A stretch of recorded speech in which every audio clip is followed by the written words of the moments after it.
Hey guys, welcome back to Contest Prep University. Joe Klemczewski and Adam Atkinson talking about how you can maintain the most lean body mass in prep. Moving to episode 3, we're going to talk about cardio catabolism, and a little bit related to what we were just describing, Adam. I know what it's like to do 3 and 4 hours of cardio, just trying to plow forward. You've got that goal, you know you can do it, and you're willing to pay the price. But is it going to be to your advantage, or are you just going to look worse? And in every case, if you're doing too much cardio, yes, you're going to look worse. So where that line is the big debate.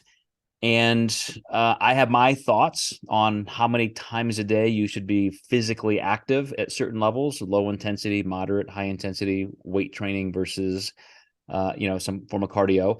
I do think you need to factor in recovery days, pure rest days. Can you just throttle back? We have non-exercise activity to consider.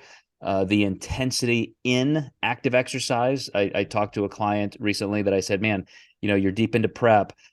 You make sure you're moving with intention. I don't want you sitting down checking texts for 5 minutes between sets. Like, this is the time to make sure you're still getting the intensity that we talked about in episode 1. But with all of those things combined, all those variables, where do you kind of draw the line between this is maximum cardio that we can do and this is too much, we just cannot do that?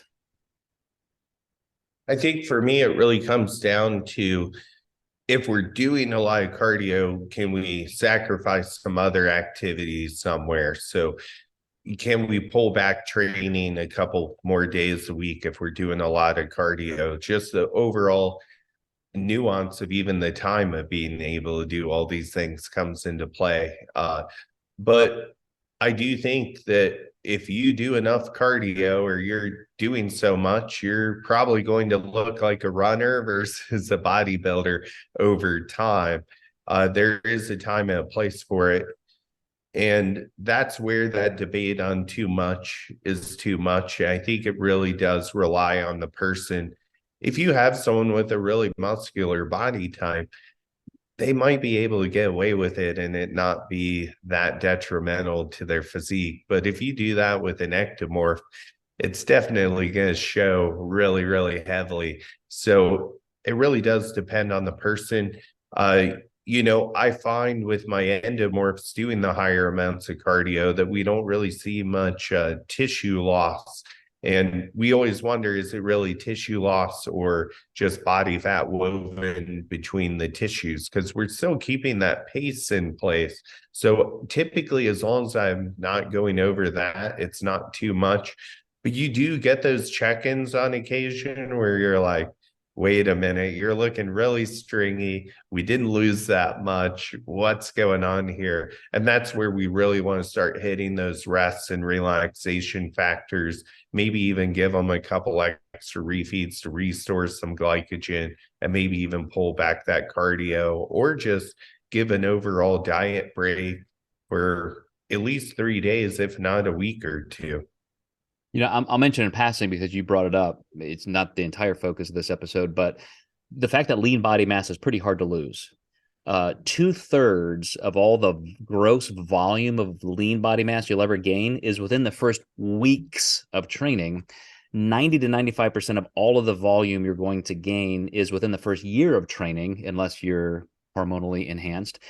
And so likewise, because you're still training, because you still have a nervous system that is recruiting motor units, you just don't lose it that rapidly. You get flatter, you lose, that glycogen volume. You will certainly strip away amino acids, off the myofilaments and so forth. But given enough time, and like you said, some refeeds, an appropriate tapering up at the end, no matter where your condition falls, just to make sure you at least have that level of fullness, like that can be very helpful. So I view cardio as intentional, aggressive cardio, and then the rest is just activity. If you're going to get on the treadmill and walk for 30 minutes, that's not cardio. That's walking. That's activity. It's barely a step above non-exercise activity thermogenesis. So I'm looking at cardio that's going to be disruptive to your recovery, that's going to maybe make your legs kind of sore, that's going to really deplete some glycogen. So moderate cardio to me is getting your heart rate above 140, 150 And high intensity is 180 plus. That's where you're doing some kind of intervals or some really aggressive sustained work. And I honestly think you can do 2 or 3 high intensity sessions a week, as long as they're not hour-long sessions of intervals, but 15, 20 minutes of very dedicated high intensity. And then you can do a lot of low intensity activity. But I still like to limit people in terms of sessions per day. So 2 times per day is what I want you physically active. Maybe one time is training, and then the other time is that 15 or 20 minutes of high intensity cardio or a 40, 45-minute walk. But if you're active more than that, like 3 times a day, 4 times a day, you're putting your shoes on, going to the gym, that's just too much. You're gonna end up really crushing your just ability to maintain any kind of anabolic environment. Yeah, absolutely. And I think you make some good points that you're going to be able to get away with a little more with enhancements in some way, shape, or form. But that's where we often see a lot of the worst protocols, because coaches have banked on that kind of error for a long time. And I'm really glad I experienced working with hundreds of natural competitors before I even started studying the enhanced realm. It's just, there's so much to learn on just the natural human physiology before you go into that. Yep. All right, guys. So we're going to bounce back to the nutrition side in episode 4. We'll see you next time in Contest Prep University.